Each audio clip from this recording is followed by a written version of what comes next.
Hi, it's me again with Corel Tips and Tricks. Today I found a new way to make this shape.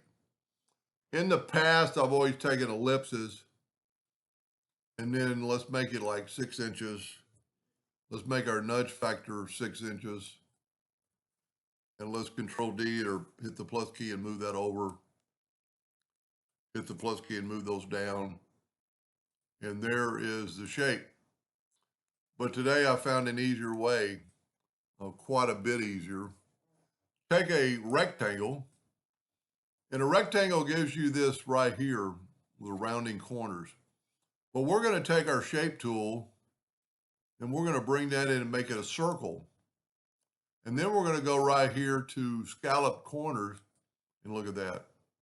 And then you could fill it in with blue or whatever color you want. This would make a really good pattern fill.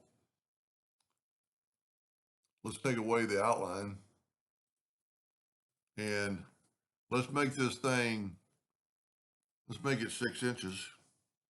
And let's set our nudge factor back to 6. And let's just make a pattern. Hit the plus key and move them down.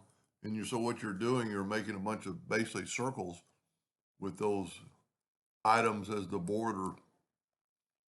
And I'm pretty sure we could take them and left click, right click, and let's see what happens when we weld. The weld sometimes will make stuff go crazy, but it welded all the objects together. So now they're one piece, and you could do various things with this because it's welded, and you could, make every one of them a different color.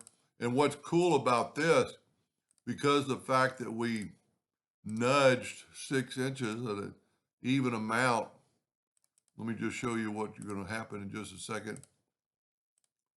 So because the other ones are welded, we can grab those, hit the plus key and nudge them down, and then we could actually mirror them. Whoop. I had my mirror set or my object origin on the right side. I need to have it set on the middle. So now we could do that. Grab both those, hit the plus key and hit it twice. I must have missed that outer one. Grab all that, hit the plus key and move them down twice. And then you could mirror those and do whatever you wanted to with them to make them alternating colors. Anyway, hope that helped a little bit. Thank you for watching.